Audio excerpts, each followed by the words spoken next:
Hello there everyone, my name is Clink and welcome back to Dark Souls. So last time we made our way out of Blighttown and back to Firelink. Before we head off towards Sen's Fortress, I do want to do a couple of things just to show them. Specifically, I would like to go through the Valley of Drakes because, yeah, why not? There's not really going to be a better time to do it. So I figure I might as well just show what's down here. It's not too much, but it's some stuff I want to go to anyway. And then after that, we'll go back to the asylum and fight the other boss there, because I want to get the souls from it and the thing it gives you, which is going to be a Titanite slab, which we'll be using to get our weapon to plus 15 once we finally unlock the third upgrade tier for our claymore here, which isn't going to be for a little bit, but I still just want to get it anyways to have it. But yeah, the Valley of Drakes is really just a pathway that connects a couple areas. It connects Blighttown to Firelink, to the New Londo Ruins, to Darkroot Garden. So this is the Undead Dragon right here. If you grab this Soul of a Proud Knight, he won't wake up, but if you grab either of these, he will. I do believe this is the Astora Straight Sword and the Dragon Crest Shield. I might be wrong on the shield, but if you want to pick those up, they're pretty solid. Astora Straight Sword is well, it's a straight sword, but I think it has a bit of a faith scaling, so if you're doing faith, it might be a pretty good option. I've never really used it personally, but yeah, we can find some drakes and wyverns here. I think we can actually kill these things now. Not really. I mean, I can do it in a one-on-one. One of these guys really isn't that tough. Oh, hi. Alright, I kind of forgot you guys had that bite attack. How many souls do they give? 1,000? The main things to show here is a couple of items, specifically one over there, but yeah, that side is the New Londo Ruins side, and ow. Over here is the Darkroot Basin half of things. So if you come down here at the start of the game, like you got the master key, then you can very easily make your way over here and fight the Black Knight with the halberd within about 10 minutes of starting the game. Like, this is the bonfire for it. I'm not gonna rust at it because we rusted at it before. And yeah, there you go. It's a nice connection here. Makes it to where you can go straight to the Bell Gargoyles without having to fight Taurus Demon. Because realistically, if you have the Master Key, the only bosses you need to fight to get to Sen's Fortress is just the Bell Gargoyles and Quelaag. You can fight those two in Asylum Demon and make your way to Sen's Fortress, meaning you can make the boss after Sen's Fortress, which is going to be the big one that everyone knows. That can be the 5th boss of the entire game if you play your cards right. But let's see if I can pick up the handful of other things here. There's only really 2 other items, but there's so many drakes that it's kind of risky to get them. So we'll grab this, the Brigand Set, and the Spider Shield if you didn't pick up the Spider Shield in the depths. And with them all blasting their lightning, we can hopefully make it to the ladder. I honestly thought it was further back. Big ladder, very big ladder here. And oh wow, they're very, very loud. But up here is actually one of the most powerful rings in the game if you know how to use it, the red Tearstone ring. So we got the blue Tearstone ring next to the Black Knight and Undead Bird. This boosts your defense by 50% when your HP is below 20%, which I don't find to be great because you're already pretty low on health and you don't really want to be that low on health in Dark Souls because you'll probably die. The red Tearstone ring boosts attack when your HP is below 20%, and it boosts attack by 50%. So if you're confident that you're not going to get hit too much, red Tearstone ring is a great choice. Yeah, that's really all that's here in Valley of Drakes. Like I said, not too much. It's a bit of a connecting area, and I don't really feel like trying to kill the Undead Dragon because it's a bit of a pain in the butt to kill. So we'll come back to Firelink and meet a new friend. But we got Laurentius here now that we saved him. But with both bells awakening ring, we can meet Bramped. Hello, buddy. There we go. Ah, hello. Was it you who rang the bell of awakening? I am the primordial serpent, King Seeker Frampt, close friend of the great Lord Gwyn, chosen undead, who has rung the bell of awakening. I wish to elucidate your fate. Do you... Oh, I didn't realize that would, I wish. Do you seek such enlightenment? Very well. Then I am pleased to share. Chosen Undead, your fate is to succeed the great Lord Gwyn, so that you may link the fire, cast away the dark, and undo the curse of the undead. To this end, you must visit Anor Londo and acquire the Lord Vessel.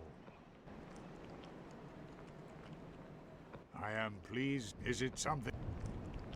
So yeah, with Bramped here, you can feed him items. This is kind of your only way to sell things within the game. The copper coins, they don't really have any use other than to sell to him. And you can also use this to see how much the boss souls are worth, because well, actually, the Moonlight Butterfly one I know gives you like 1,200, so I think these actually sell for more. Meanwhile, all of these are gonna sell for a lot less than what you actually get from them, aside from these actually, and these. So if you want to get some extra souls out of these, it's a decent idea to just give them to Bramped. But yeah, Bramped is one of the primordial serpents. There are several of these, only 2 of them you can actually talk to, and he wants you to succeed Gwyn and link the first flame, which is the main ending most people will really see and go for when they play the game for the first time. So that's what I'm gonna do on this one. But there is an alternate ending. Right here is Rhea. These are the guests that Petrus spoke of earlier on in the game. One of these is Nico, but they won't really talk to you. I think Nico's that one. What have we here? You look awfully raggedy. Times are grim. The least you can do is look sharp.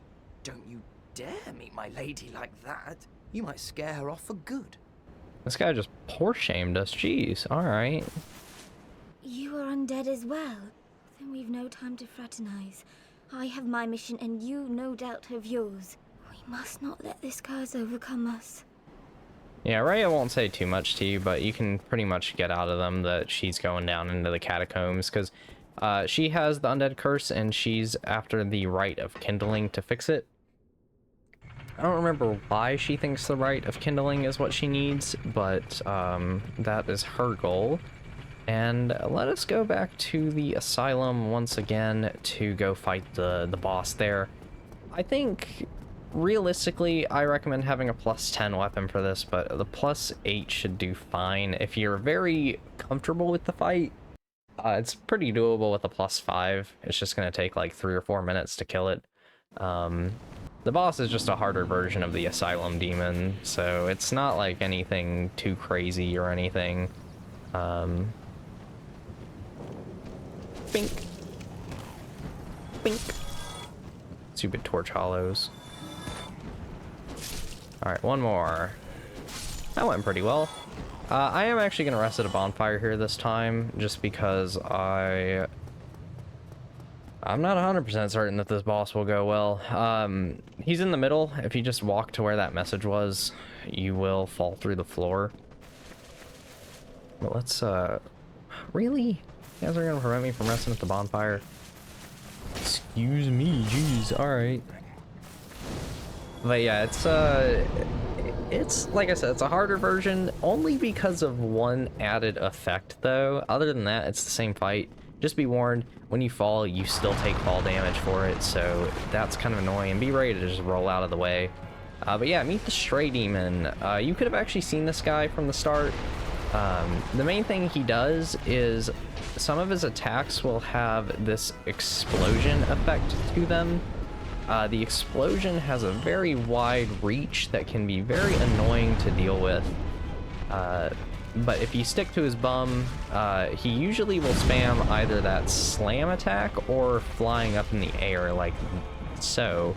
And when he does that, you have enough time to just get around to his backside anyways, to slam his butt some more. So you can kind of make pretty quick work of him thanks to that. But yeah, just don't let him do his main horizontal melee swipes, really. Those are the things to really look out for. And his jump attack. His jump attack, I think, also sends the explosion out. What do we got here? Yeah, see, he did it with just that. It's like, what? Really? Yeah, the +8 does a pretty good amount of damage. It's definitely the tankiest boss we've fought so far, I do believe. Maybe Quelaag took more hits, I'm not sure. I feel like the Stray Demon here takes more, though, when I fight him. Even with the +10, usually. But the Souls and the Titanite Slab are very much worth it, even though you don't have to come fight this guy. I do think he's the easiest Titanite Slab to get. I'm trying to remember where the other ones are. I know there's a couple of Titanite Slabs that you can get, though. I've just always come for this one, since it's really the earliest one you have access to. And you can usually make pretty short work of this guy. Like, since it's just the Asylum Demon, it's not like it's super duper hard. You just have to kind of get into a rhythm with it. And we kind of got into that rhythm this time around, so I'd say this went pretty darn well. Whee! And one more hit. There we go. Alright. We'll go ahead and pick up our Titanite Slab. What is it, 20,000 souls? Homeward Bone, Humanity, and the ladder out is right here. Yeah, 20,000. Alright. Man, I think I'm fairly over-leveled at this point. And you'll end up back in the first corridor where the Black Knight was, but I've got to make my way out of here, so I'll just meet you guys back over by Andre at this point so we can go to Sen's Fortress at long last. Alright, back at the Undead Parish bonfire. Let's see. Let's go up to 25 strength and start working on that endurance some more.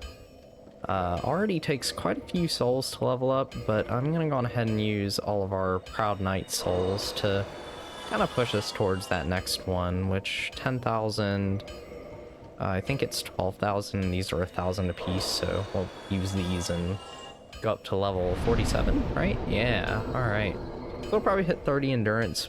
We'll definitely hit 30 endurance before we get the Lord Vessel in Anor Londo, which is pretty great.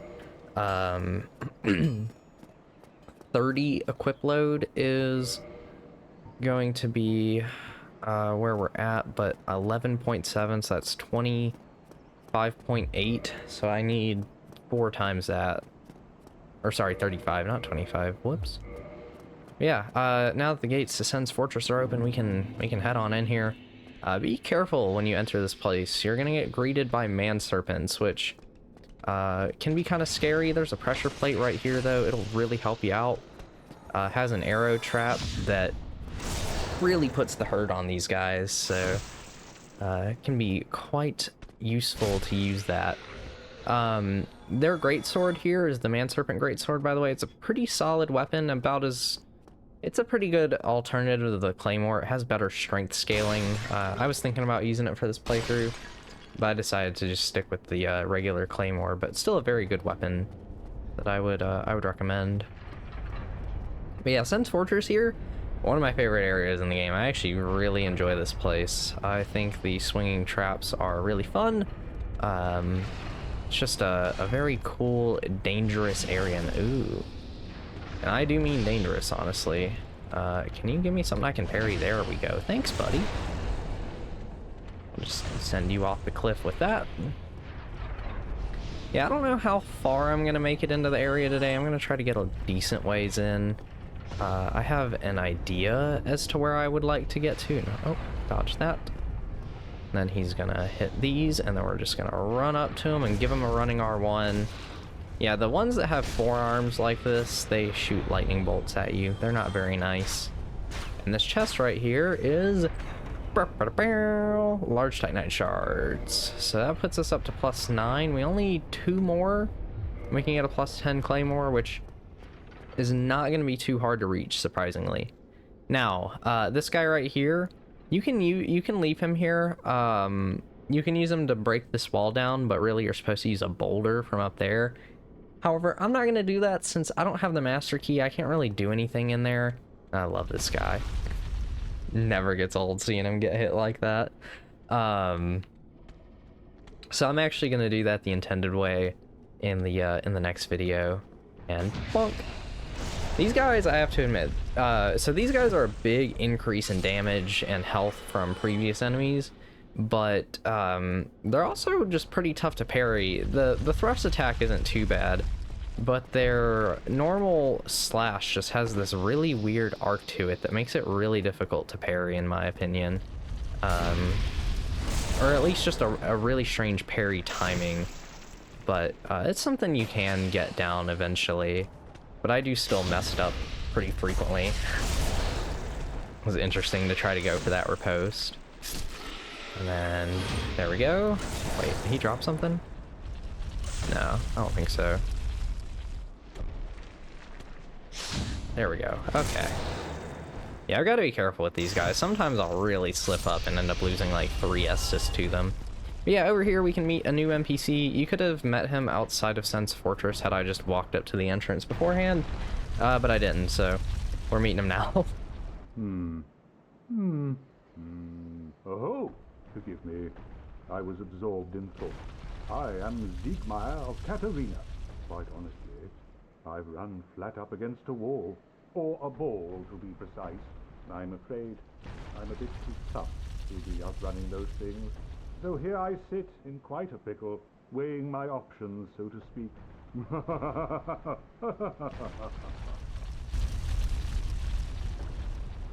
Perhaps I could try some rolling. Bah, no chance. My head would spin. Yeah, Siegmeyer is kind of having some issues. We're going to be helping him out a lot. Very fun, delightful NPC. It's hard not to like Siegmeyer, but it's also hard not to feel kind of bad for the guy, as we'll see as we encounter him more throughout the game. But let's just keep on heading up. Kind of have to just dodge the boulders here. I love all the traps they put in Sense Fortress. I think it makes this area so interesting. Now let's get this guy coming down here. Maybe not. I'm just gonna go up to him though, hit him in the face, because I think that this is this is the steel plate ring, right? Yeah, ring of steel protection. So this ring's actually pretty decent. It boosts your physical defense. I don't remember how much it increases it by, but if you just want to take less physical damage, it's a pretty good ring. I would recommend it. Let's just keep on going through here because we're pretty close to where I'd like to make it to for today. I would like for my friends here to come along. I'm just gonna run through and hope I get at least one arrow off on him. Nope. Alright, thanks buddy. Let me just take a look at your backside and we'll just take him out. Anything? Nah, alright. Yeah, this is going to take us to where I want to get to today. So once a boulder gets past you right there, just run on up, and hopefully you make it in time to get into this room. This is where the boulders are getting launched out of. And it's also just a good central hub area for this, well, area. But with that, I'm actually going to end this video here, and I will see you guys next time where we should be finishing up Sense Fortress. I don't think it'll take too terribly long, so I'll see you then. Bye-bye.